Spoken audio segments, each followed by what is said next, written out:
Outnumbered American fighter pilots battle marauding Japanese airmen to control the skies over a sweltering Pacific island called Guadalcanal.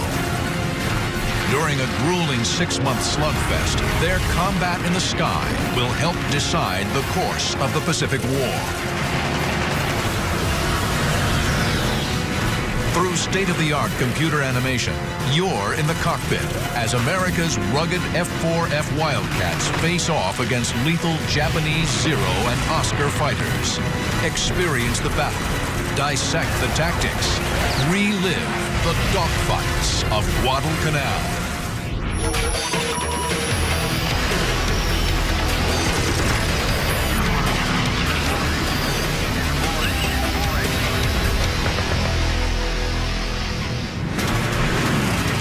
August 30th, 1942. A formation of U.S. Marine Corps F-4F Wildcats and Army P-400 Airacobras patrol the skies over Guadalcanal. Their mission? Stop Japanese bombers and fighters threatening the American beachhead. Leading the flight is Marine Captain John L. Smith.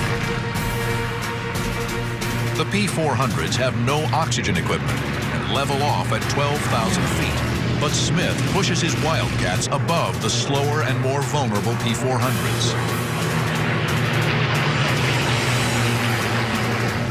Smith scans the sky for enemy aircraft, but spots nothing. Then, his radio crackles to life. Captain Smith receives a frantic radio call from one of the P-400s, who's tally on some enemy fighters that are inbound, Japanese Zeros. A swarm of more than 20 Zeros threaten the Army Airacobras from the rear.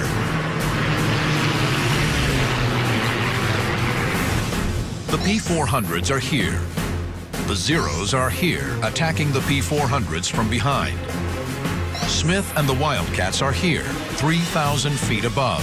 The Zeros don't see them. I wouldn't say they use the P-400s as bait, but the P-400s normally would get in trouble, and then the Marines would come down and shoot Zeros off the tails of the 400s. The Marines dive to rescue the P-400s. Captain Smith closes fast on an unsuspecting Zero and takes aim. What they found is if they could aim just after the canopy towards the wing route, where the wings join the fuselage of the Japanese Zero, that's right about where the fuel tanks are. If they can execute a direct hit at that point, the Japanese Zero immediately burns, and oftentimes the wings fall off. Catching the Zero in a shallow left turn, he opens fire.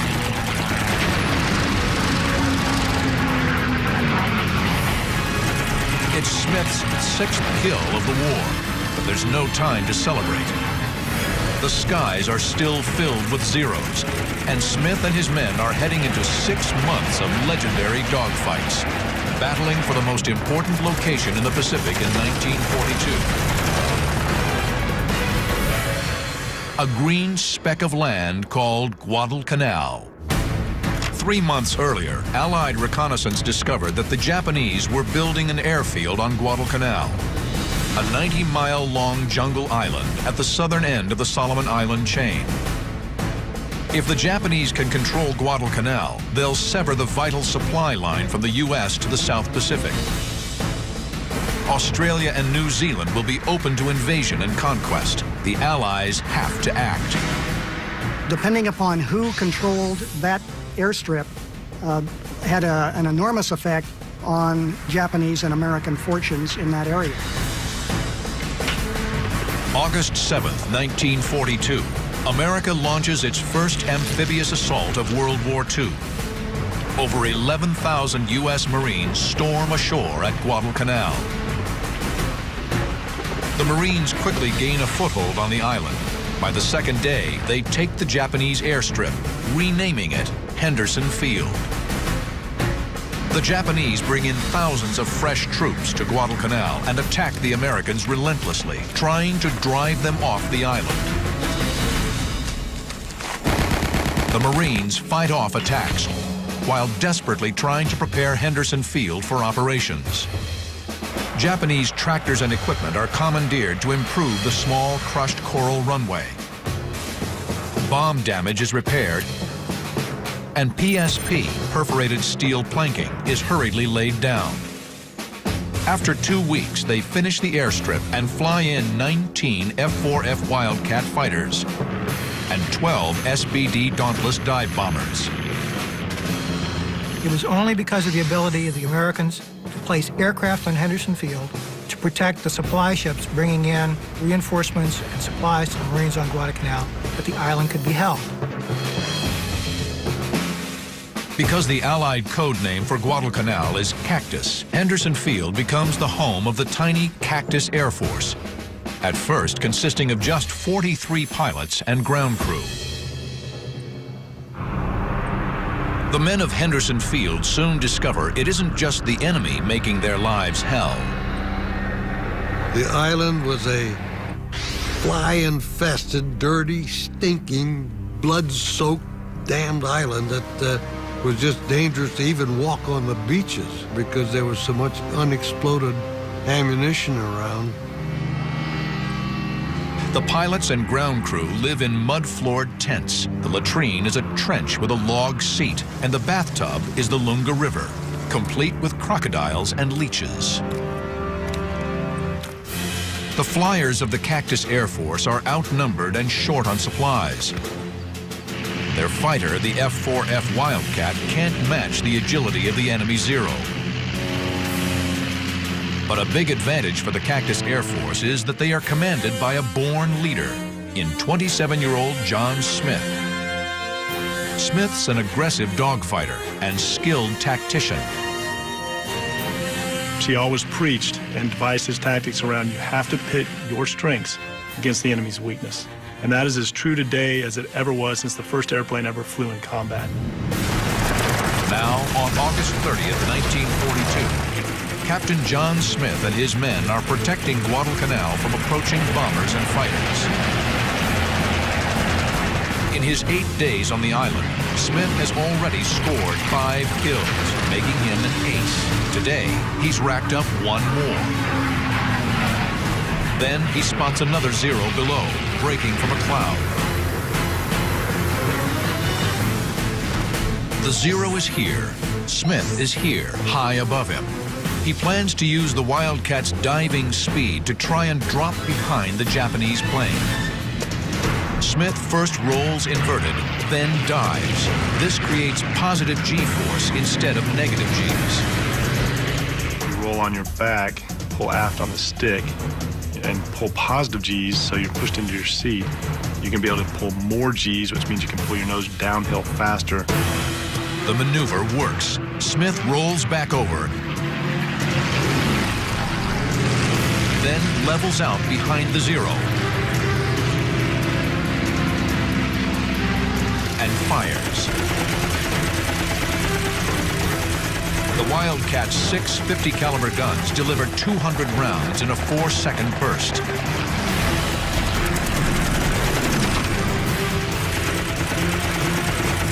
White-hot, phosphorus-filled incendiary bullets ignite the Zero's fuel tank. But as Smith arcs away from his second victim, the predator becomes the prey. A Japanese Zero closes in on Smith from dead ahead. High above the green jungle canopy of Guadalcanal, the planes converge at over 600 miles per hour. The Zero opens up with his 20mm cannon. Smith answers with his 50 caliber machine guns. It's basically that slugfest all the way to the merge. Who's going to flinch first, or who's going to blow up first? Both planes are taking hits, but Smith's Wildcat has thicker armor, and he's withstanding the blows. And then the overwhelming firepower of the Navy airplane cut this guy into ribbons. He exploded.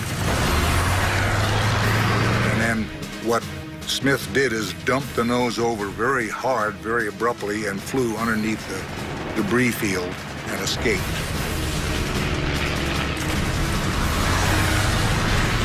The Zero has made a fatal error. He fought the Wildcat's fight.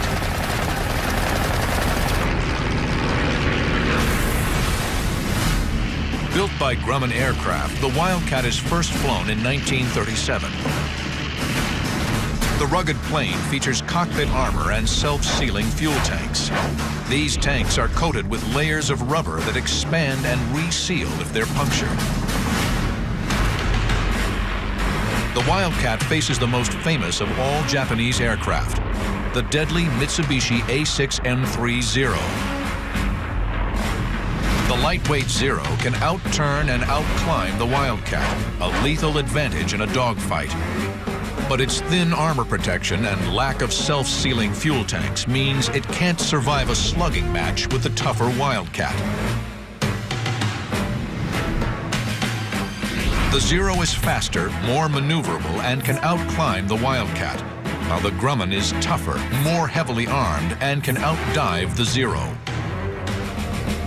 Wildcat pilots in general would want to avoid the turning fight with the Zero.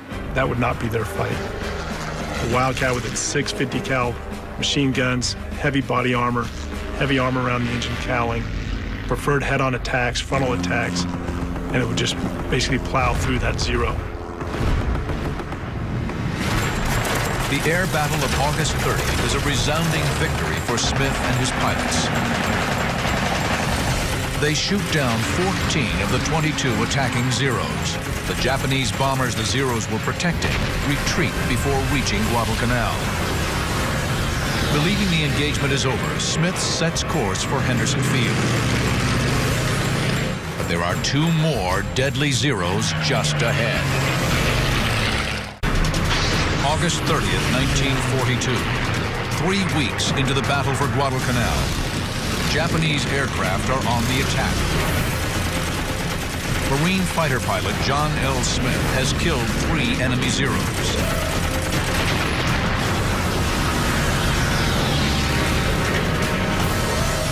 Captain Smith is RTB, turning the base from his mission, thinking the mission's over, and he gains tally of 2 Zeros that have just strafed Henderson Field, so strafing his home. So the natural pilot tendency, what does he do? He's going to roll in and attack those guys that just attacked his home. Smith is outnumbered once again, but he's high above the Zeros, and they haven't spotted him yet. The Zeros are here. Smith is here, 800 feet above the enemy. He's hoping a steep diving turn will put him on the Zero's tail before they can react. Smith rolls inverted and dives towards the enemy.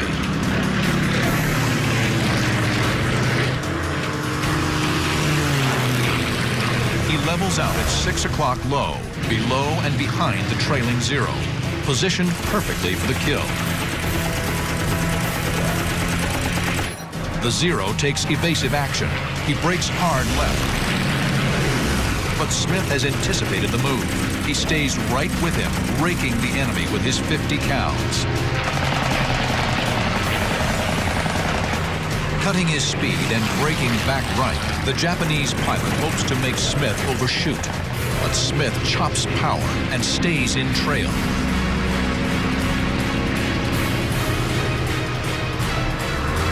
The Zero is directly in the sights of a Marine ace. A final burst from Smith's Wildcat seals his 4th kill of the day. It's a victory for Captain Smith and inspiration to his men. He led by example. He would be the first one to roll in on a Zero formation, and his guys would follow him to the gates of hell because of that, because they knew he was putting his tail on the line every time.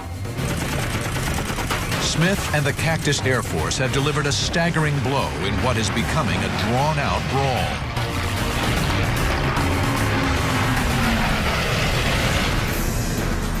The American pilots can only fly by day. They lack the radar and navigation aids that enable night fighting. The Japanese Navy had perfected night fighting in the 1930s, using powerful optics and rangefinders. Crews were trained to work in total darkness. The Guadalcanal campaign developed into this extraordinary situation of a change of sea control every 12 hours. The Americans controlled in daylight thanks to their aircraft in Henderson Field. But every time the sun went down, the Japanese ruled the waters off Guadalcanal. After dark, the Japanese Navy controls the Slot, a wide channel that runs from Guadalcanal to the Japanese base on Rabaul. The Japanese supply ships arrive with such regularity that the Marines nickname them the Tokyo Express. By early September, a month into the campaign, the Japanese have landed over 20,000 new ground troops on Guadalcanal, deployed against 23,000 U.S. Marines and Army soldiers. The Allied forces advance slowly across the mountainous island. But the Japanese launch large-scale counterattacks, supported by air and naval bombardment. While Japanese ground assaults can't stop the pilots at Henderson Field, constant air combat, primitive conditions, and rampant disease take their toll. They were constantly having to refurbish the airfield in order to be able to operate out of it. Constantly fending off attacks. They had malaria, dry rot, jungle conditions, which wreaks havoc on aircraft and maintenance. Old hands like John L. Smith are eventually rotated out, but before he leaves Guadalcanal, Smith scores 19 kills and is awarded the Medal of Honor. Many of the new Cactus Air Force pilots are green replacements, like Marine Second Lieutenant Jefferson DeBlanc. The 21-year-old Cajun from Lockport, Louisiana, enters combat not long after his first flight in an F-4F Wildcat. I had less than 10 hours of flying time in the fighter I was going to fight with against the Japanese. January 31st, 1943, 6 months into the battle for Guadalcanal, Jeff DeBlanc will get an accelerated course in air-to-air combat. He's about to launch into one of the most famous dogfights of the campaign. DeBlanc leads a flight of 8 Wildcats, escorting 12 SBD Dauntless dive bombers. The Douglas SBD Dauntless is the Navy's frontline carrier-based dive bomber.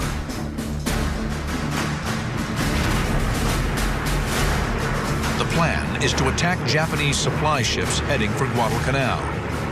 The flight hopes to intercept the convoy 250 miles from Henderson Field. You want to interdict that shipping as far away from the island as possible. If the mission failed and the shipping still existed, or you weren't able to get all the shipping, you'd have an opportunity for a re-attack. Basically fly home, refuel, rearm, go back out, and try again. The jungle conditions and makeshift maintenance facilities have taken their toll on the Wildcats. 2 planes radio they're having problems and want to turn back. DeBlanc protests. I picked up the mic and said, look, we need all of the guns we can get to get up there and protect these guys, or else there are going to be a lot of casualties. DeBlanc's plane is leaking fuel, but he's determined to hang in and protect the bombers. He knows he's on a one-way trip. So I said, please do this. I said, I'm not going to make it back. Get somebody coming up that area and look for me floating around in a rubber raft, because I'll be there. The sharks will be there with me, too. So give me a break. That's what I said. As they reach the target area, the American SBD Dauntless dive bombers descend, circling for targets.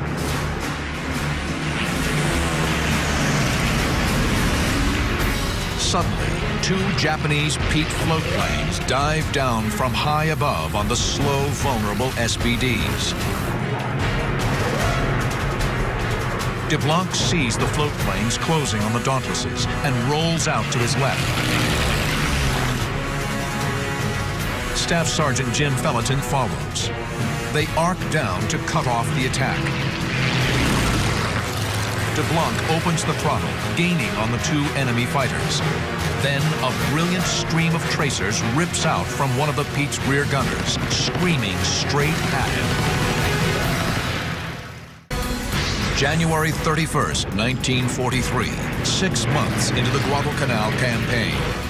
Marine Second Lieutenant Jefferson DeBlanc has been protecting American bombers assigned to attack a Japanese supply convoy.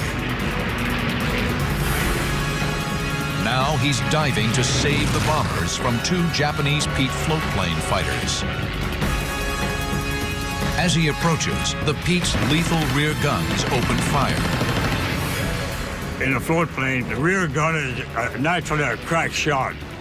If you ever get floatplanes in your sight out there, don't try to go up to them to shoot, because that rear gun is murder, and he'll get you.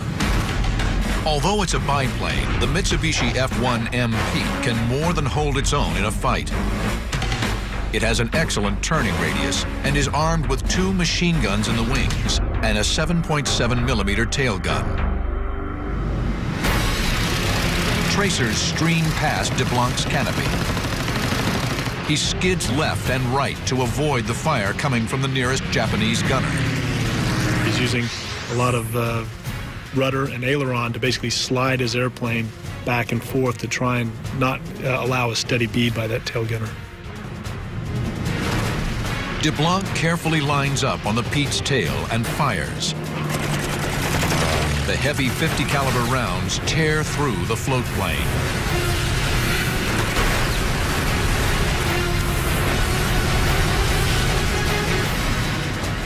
Opening up his 1,200 horsepower Wildcat engine, DeBlanc swiftly closes on the second Pete. His tracers rip into the Pete's fuel tanks. The burst caught him dead center, and his plane caught fire. He exploded, actually.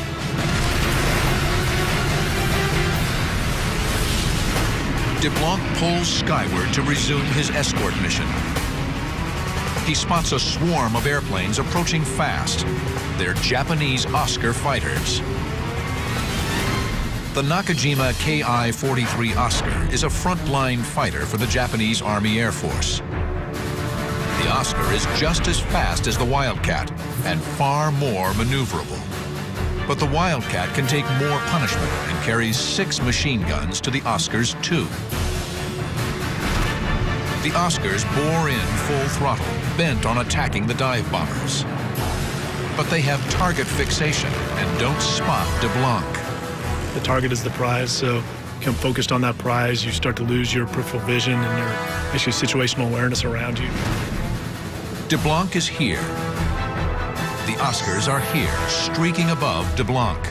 DeBlanc swings under the Oscars. He goes to max RPM, pulls in below the enemy, and fires at the lead. One Oscar falls. He's wounded and on fire, but escapes. The Oscar's wingman spirals up from the pack to figure out what's happening. DeBlanc follows and swings onto his tail.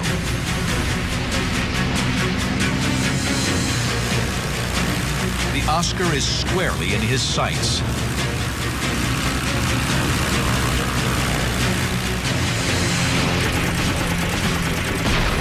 It's Jeff DeBlanc's 3rd confirmed kill of the day.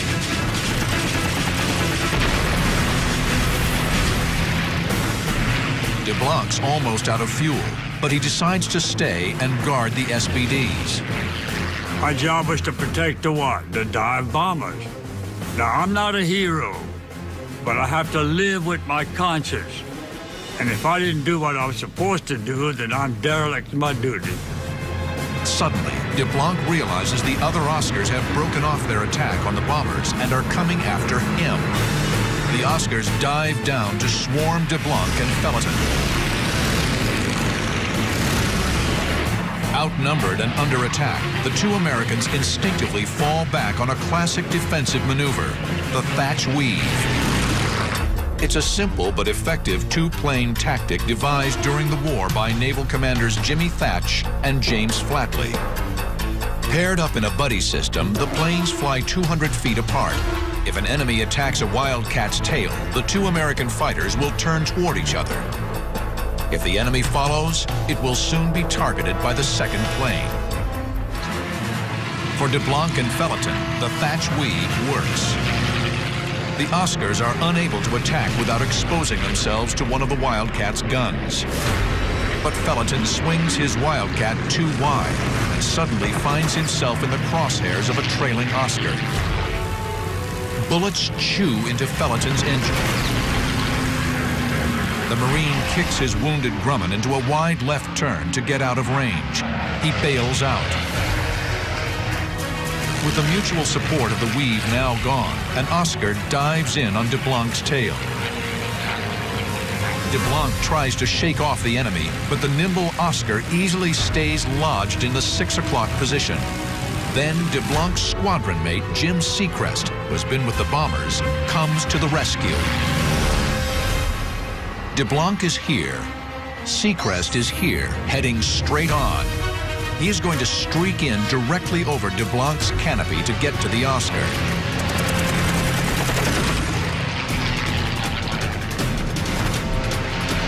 Seacrest almost takes off DeBlanc's tail, but the move works. The Oscar pulls away. When DeBlanc looks up, both Seacrest and the Oscar are gone. I said, "It's enough. I'm going home," and I couldn't understand why I'm still fighting these guys, because I'm going to be a dead man. I turned back and I streaked for home full throttle. I don't care if we're using all the gas I have left. Night is falling. DeBlanc's fuel state is critical. He climbs to join the SBDs. They've delivered punishing blows to the Japanese and are heading home. But before he rejoins the bombers, he spots 2 more Oscars on his tail, closing fast. January 1943, the skies over Guadalcanal. Marine fighter pilot Jefferson DeBlanc is in trouble. 2 agile Japanese Oscar fighters are tearing in from 3 o'clock high. Even though he's low on fuel, DeBlanc knows he must challenge the Oscars and draw them away from the American bombers. DeBlanc pulls a long right climbing turn into the enemy and calls on the best tactic for his Wildcat. He attacks head on. I'm the one that's climbing, and these guys are the one coming down, but very shallow. When they saw me, they steepened the dive. And when they steepened the dive, I cut loose. And he blew up. I caught the pipes that said it. The whole thing blew.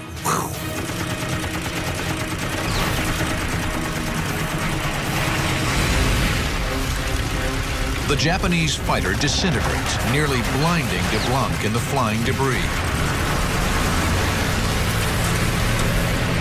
His engine separated and went past me, separated and turning. Weird looking. I'd never had that before. And of course, there's nothing but debris in front of me, which I ran through. And it hit my prop, and it hit the wings.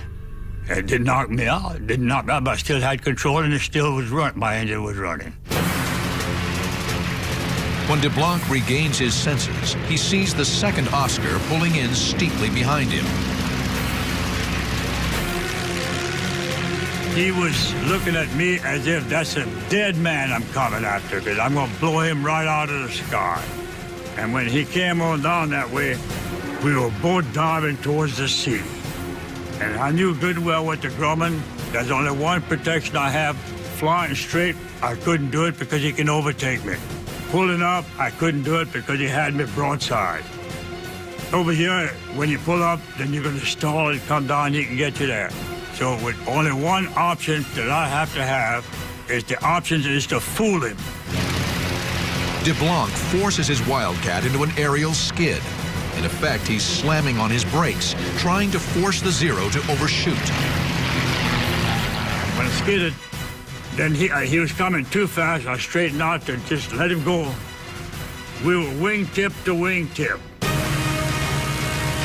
The Oscar pilot tries to duplicate the skid, bleeding speed to stay on the Wildcat's tail.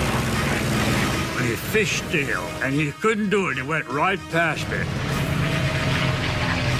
I looked at him, and he looked at me, and I could recognize that man today. And you say, "You're crazy, man." Well, when you kill somebody during war, and you see him, you'll witness what I'm talking about. With the Oscar now at point-blank range, a single burst destroys the fighter. It's DeBlanc's 5th confirmed kill of the day. He's an ace in one afternoon. But his sense of triumph is fleeting. His eyes race over his instruments. He checks his watch. The instant I looked at my watch, a 7.7 Japanese bullet came over there and knocked my wristwatch off my wrist. Well, that kind of scared me. Now DeBlanc is squarely in an Oscar's sights, taking hits to his engine, prop, and cockpit. Only the Wildcat's armor plate is keeping him alive. He kept firing. The bullets were coming past the engine and hitting at the prop area, which of course is messing my prop up. Pretty soon he hit the engine and she caught fire. Then I knew I was in trouble and I bailed out. DeBlanc hits the water and swims to an enemy-held island. Natives pick him up and barter him to a friendly tribe for a sack of rice. Most people cannot price out their exact amount of money they are worth. But I know exactly how much I am worth. 1 10-pound sack of rice. Second Lieutenant DeBlanc is an amazing figure in Marine aviation. He lives to tell this whole tale, comes back out, and rightly so, earned the Medal of Honor for his mission. By February 1943, the ragtag Cactus Air Force has fought the best of Japanese aviation to a virtual standstill. Tokyo decides the costs of trying to win Guadalcanal have been too great. The Guadalcanal campaign lasted officially 6 months, from August of 1942 into February of 43, at which time Tokyo decided to withdraw the forces remaining there. Over 11,000 Japanese troops are quickly evacuated. 20,000 others have died in combat or succumbed to disease and starvation. Nearly 6,000 Americans were killed or wounded. It's a major victory. Guadalcanal becomes a launching point for the Allied thrust across the Pacific. But on April 7, 1943, the Japanese attempt final revenge, a last desperate attack on American convoys supplying Guadalcanal and the Allied effort. They launch a large-scale air offensive from their bases on the northern Solomon Islands, as well as from 4 aircraft carriers. The massive strike force numbers over 200 planes. Near Guadalcanal, 4 Wildcats led by young First Lieutenant James Sweat are on routine patrol over the American convoys. We were circling around and whatnot, and finally Smiley Burnett of 214 hollered that, my God, there's millions of them. We looked at it and thought, holy smoke, there is millions of them. They were just like mosquitoes. And we thought, oh, God, we have 4 airplanes and 75 or 80 Japanese dive bombers heading for us, along with about 150 Zeros. The Japanese formation is here. Sweat's fighters are below them, here, about 8 miles away. The enemy hasn't spotted the Wildcats. Sweat climbs towards the Japanese Val dive bombers. Modeled after the German Stuka, the Aichi D-3A2 Val dive bomber is a mainstay of the Japanese carrier fleet, packing machine guns on each wing and 7.7mm rear gun. The dive bomber's tactic is dive steeply from 15,000 feet, accelerate to 300 miles per hour, release their bombs at smokestack level, and head for home. Eager to get his first kill, Sweat pulls away from the other F-4Fs and looks for a target. 3 valves nose over to begin their dive-bombing run on the American ships below. Sweat streaks down behind them. Suddenly, the rear gunner unleashes a stream of tracer fire directly towards Sweat.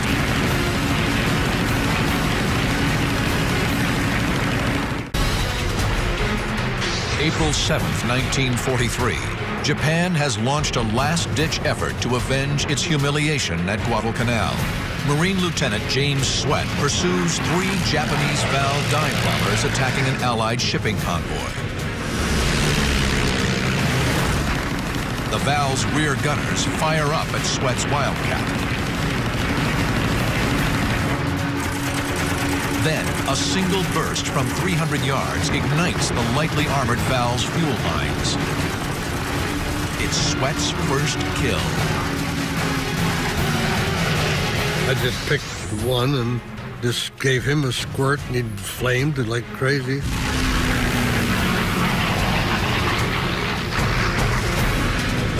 Sweat closes in on a second valve.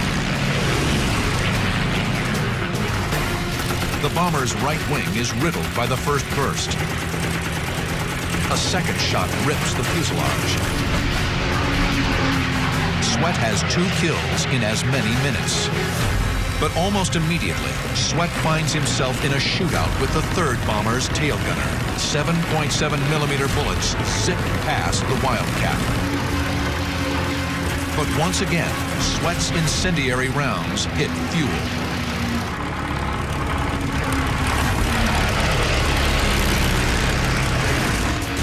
A violent explosion off his left wing. It's friendly fire. Anti-aircraft flak has blown a hole in his Wildcat. Sweat yanks his fighter out of the dive.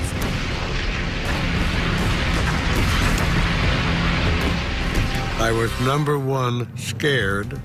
Number 2, frightened. Number 3, ready to bail out of that darn thing. Then you couldn't believe how nervous I was. Sweat keeps climbing, ready to call it a day, but he spots a line of Vals immediately in front of him. They've dropped their bombs and are hightailing for home.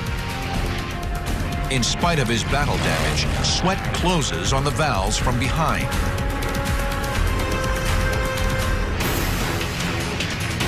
He lines one up and fires. It's kill number 4.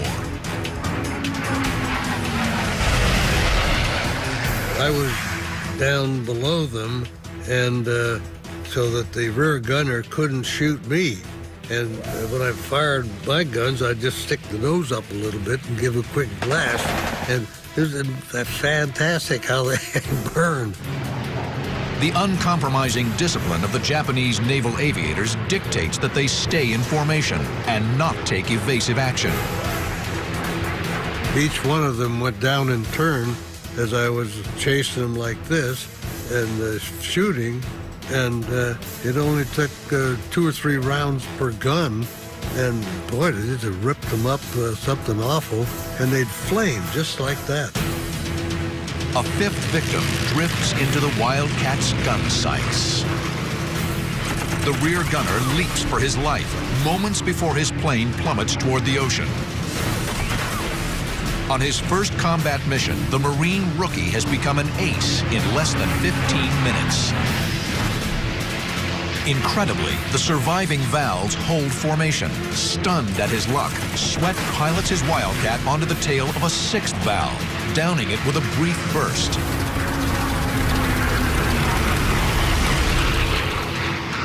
Like a lion hunting panicked prey, Sweat continues within the pack of Vals, lining up yet another victim.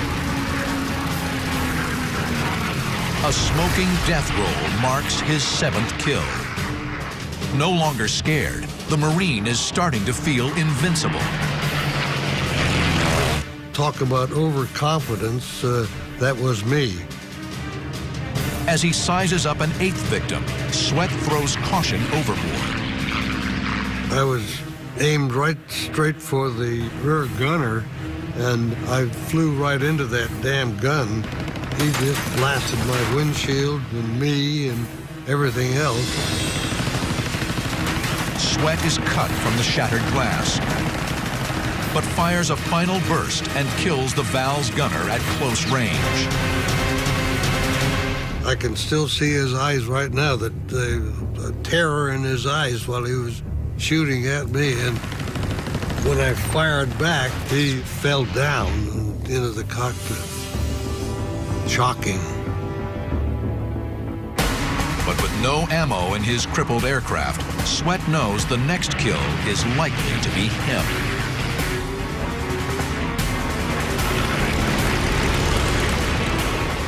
He hit my oil cooler and disabled my engine because the oil pressure just dropped like a ton of bricks. And I thought, uh-oh, I've got to get the heck out of here. Sweat's engine begins to fail. He decides to ditch off nearby Florida Island. Just about, half a mile or so offshore, my engine froze. The prop stuck up like a middle finger. And so I made let my flaps come down, and they didn't, only one side worked. This flight didn't work at all for some stupid reason, probably the hole in my ring. Sweat makes an emergency landing. But upon impact with the water, his head strikes the control panel, breaking his nose. Worse, he's trapped in his sinking plane. I made a water landing and went down about 25, 30 feet with the airplane. My shoulder strap was caught on the boat release hook right up over my right shoulder. And man, I struggled to get out of that damned airplane. Reaching the surface, James Sweat is rescued and spends 6 days in the hospital. He returns to Guadalcanal to learn he's been nominated for the Medal of Honor. Today, along with the medal, Sweat holds the image of the Val's rear gunner. The look on that rear gunner's face when I killed him, I still see it night after night after night. James Sweat and his fellow airmen were eventually joined by over 70 aircraft from Henderson Field. The Cactus Air Force turned back the Japanese onslaught. Never again will the Japanese take the offensive in the Pacific. The men of the Cactus Air Force can take pride in their critical role in turning the tide in the Pacific War. And it was the kind of Americans who fought and prevailed under extraordinary circumstances at Guadalcanal, who demonstrated not only to themselves but to their entire generation that they had what it would take to prevail in World War II. In the battle for the skies over Guadalcanal, the pilots of the Cactus Air Force flew more than 2,000 sorties, destroying over 425 Japanese planes and scoring a kill ratio of nearly 4 to 1. The legacy of the pilots of the Cactus Air Force is absolutely amazing. We still study the battles. The lessons learned from Guadalcanal in 1v1 air combat are nearly as true today as they were then. The battle for Guadalcanal was a defining moment in Marine Corps history. Led by men like John L. Smith, Jeff DeBlanc, and James Sweat, flyers overcame the worst of circumstances to send the best pilots of the Imperial Japanese Navy and Air Force to the bottom of the sea.